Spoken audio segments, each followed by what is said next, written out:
So we've seen a good example of what this training data looks like to our own brains as a two-dimensional representation, but let's also try to get an intuitive feel of what it looks like to the input layer of our neural network. So down here we've written another function, and its job is to flatten everything, keep it all flattened, and create a 2D image that just shows on each row of the image what each actual number looks like to that input layer of training neurons. So remember, we're going to have 784 input neurons on our input layer there, corresponding to one of each of the pixels in each 28 by 28 image. So when we flatten these images out from 28 by 28 2D images into a flat array of 784 individual pixels, our training data ends up looking like this. All this function is doing is creating a new image. We start with the very first image on our training data set, flattened out to 784 pixels wide, and then all the way up to the 500th image, we will add another row to that image for each individual training data. So let's go ahead and run that.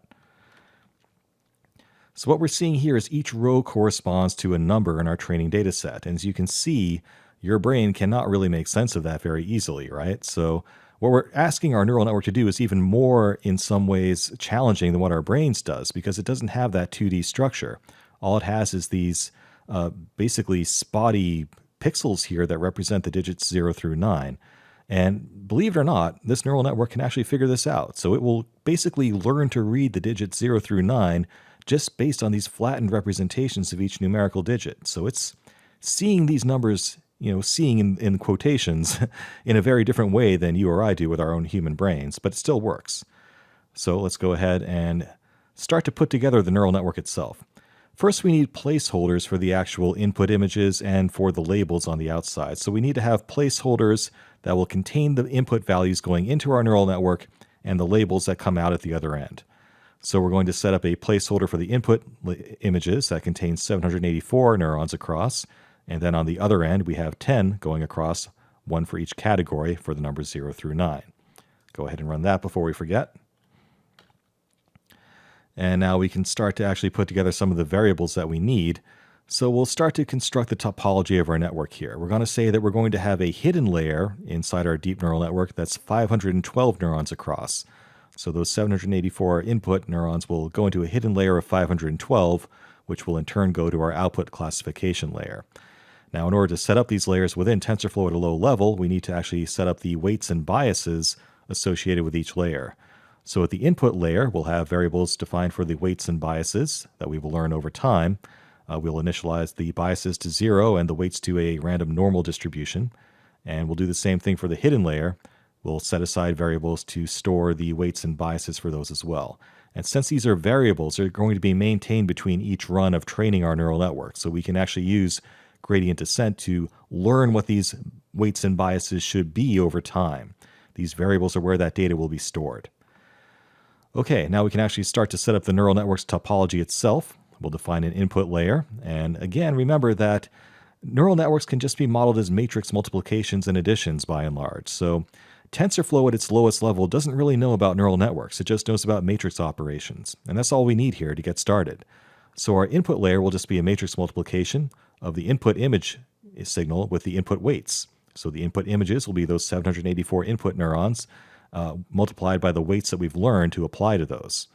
We'll also set up our hidden layer, which will apply the ReLU activation function to that input layer plus the bias terms for the input layer that we've defined and learned over time. And finally, on the output layer, we will define the digit weights, our final output layer, as doing a matrix multiplication between that hidden layer and its learned weights over time, plus the learned biases of that hidden layer. So that's how we've defined the topology of our neural network itself. Noodle on that for a little bit. Remember, what we're setting up here is an input layer at the bottom of 784 neurons, feeding into a hidden layer of 512 neurons, which in turn feeds into our final output layer of 10 neurons, one for each classification. And we have hidden weights and biases and input weights and biases that we will learn over time. How does that learning work? Well, we need to define a loss function for that. Our loss function will be defined as cross entropy, and it's set up like this. Basically, cross entropy applies a logarithmic scale, so it penalizes incorrect classifications a lot more than ones that are kind of close, and that just allows us to converge a little bit more quickly. So digit weights will be our final output layer, so that's going to be what we're comparing against, and then the target labels are what we know to be the correct solutions, right? So we have our learned weights on the output layer, We'll be comparing that against the label data that we're training against, and we will use cross entropy to actually evaluate how far off we were. And it's also applying softmax at that stage and computing the mean across the entire training set that we have. We need to associate that with an actual gradient descent optimizer. So we will say we want to run a gradient descent optimizer on this graph within TensorFlow. Its learning rate is defined as 0.5. That's something you can experiment with. If it's too high, then you might overshoot the best value. If it's too low, you might not find it at all. And its job will be to minimize that cross entropy loss function that we just defined above. Now, before I forget, let's go ahead and run these. Starting up here, run that block, and we'll run this block to actually set up the topology of our network. Click in here and Shift-Enter to set up our loss function, and Shift-Enter in here to define our optimizer. All right, moving on. Now we also need a way of evaluating how good our model is. So to do that, we're going to set up a couple of more things. One will be something called correct prediction. Its job in TensorFlow will be to check the argmax of both the output layer and the argmax of our labels and see if they're equal or not. So basically, it's a function that says, did my prediction match the actual correct value? Yes or no, 1 or 0. And then we will compute an accuracy function that just takes the mean of that across the entire training data set. So Shift-Enter to get that set up. And now we can actually train it and see how it works. So this is where the action happens, guys. We'll start off by creating a TensorFlow session called ses.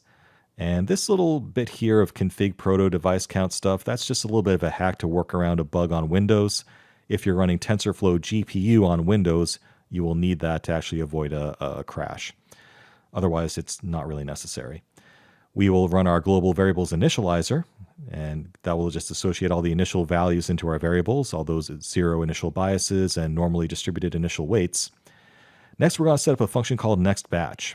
So the way we'll go about training this neural network is to do it in batches of 100 training samples at a time. So for a given number of epochs, we will randomly select 100 training samples and do gradient descent on that. Basically run that through our neural network and use that as a step in optimizing and learning what those weights and biases should be.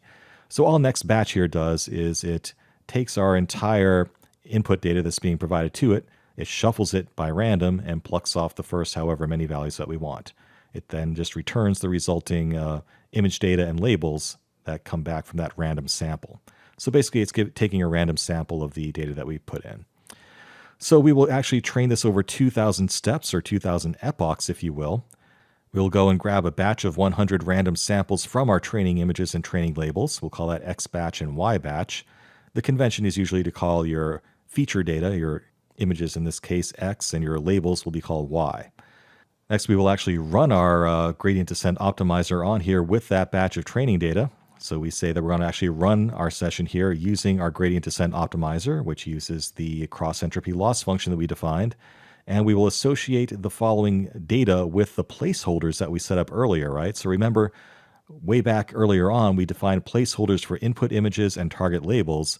This is where we associate that batch of input images with input images and our batch of training labels with target labels. And that will actually run gradient descent on our neural network, on our TensorFlow graph, if you will, and learn a little bit more about what the best weights and biases should be along the way. For every 100 epochs, we'll print out our status along the way. We'll say that we're training whatever epoch it is and print out our accuracy as we go using that accuracy metric that we defined above. So let's go ahead and run this and see how long it takes. Off we go. Pretty quick. This just needs to get to 2,000, and you can see that the accuracy is improving over time. Initially, it started off really low, like 15%, but even with just 100 epochs, it got up to 85%, and it's just getting better and better. But you can see it started to converge there after time, right? So the incremental improvement between each batch of 100 started to get less and less, and after 2,000 epochs, you know, it's starting to get into the world of diminishing returns. That's why I chose 2,000 epochs here. Anyway, that does give us about 92% accuracy, and that's not really bad. You know, we didn't really put a whole lot of thought into how to set this thing up. And again, it's dealing with these weird 1D representations of these digits. So it's kind of impressive that it did that well, if you ask me. We can do much better, though, and we will later in the course. So let's get a feel of what these results look like. Okay, so one way to do that is to look at misclassified images and see just how tough those would have been even for a human to classify. So what this function is doing is it's going through the first 200 samples of our test data set and seeing if they're misclassified or not. And if so, it will print them out so we can examine those incorrect results. So basically we say x will run between 0 and 200 here. And for each x, we will pluck off a test image and a test label from our test data set. And we will use that as basically the training data for our neural network to actually evaluate the results. So a little bit of confusing terminology that I chose here. X-train is actually coming from our test data, and Y-train is actually coming from our test data as well. Anyway, we'll start by converting back that one hot label to an integer that we can read and call it label. We will then run our neural network on the resulting digit weights final output layer, which has already learned its best weights and biases. And we will feed in as input this time in the input images placeholder that single image, X-train. And we will call argmax on the result to get back the actual base 10 number that result represents. Once we have that result, basically what our neural network says it thinks that image represents, we can compare that to the known label, and if it does not match, we can print it out. We'll just say we predicted this number, it was actually this number, and then we can actually display the result by reshaping it back to a 28 by 28 image. So let's go ahead and run that. And we can see some examples of where it got it wrong. So for example, we thought this was a 4, it was really a 5. That is pretty tough to read there, so I really don't begrudge the system for not getting that one right. That's supposed to be a 4. Our best guess was a 6. Does not look like a 4 at all, so again, not a big surprise. We thought that 8 was a 2. That's a little bit sketchy. I mean, it is kind of a funny shaped 8. Looks a little bit upside down, but clearly there is room for improvement in our neural network here. What is that? I don't know. Apparently it was meant to be a 3. Our best guess was a 5. Not really sure how you got a 7 out of that image. So, I mean, a lot of these examples where it got it wrong, to be fair, they are examples where a human would have trouble too. Like, what is that squiggle supposed to represent? Apparently that's supposed to be a 2. We guess 7. I mean, that's not that unreasonable. But, there is room for improvement. It's still the case that a human brain can do better than what this neural network is doing, and we will examine ways of improving on this later in the course. But if you want to play around with this some more before you move on, go ahead and see if you can improve the accuracy just by playing with some of the parameters and the topology of the network. Try using more hidden neurons in the hidden layer, see what effect that has. Try using fewer. Do I really need 512? Is that too much or too little? Is the 0.5 learning rate too high or too small? Try a different one. Try adding another hidden layer in there in the middle. Try different batch sizes. There's a lot of parameters and hyperparameters you can experiment with, and often just getting the best results out of a neural network is tuning those hyperparameters. So play around with a little bit, see if you can get better results. If you can, love to hear about it. And it's a good way to learn about how this stuff works more intuitively. Anyway, we've done this all the hard way, so we've kind of like forced you to learn this at a lower level. As you'll see, there is a much easier way of doing this using a higher level API called Keras, and we'll dive into that next.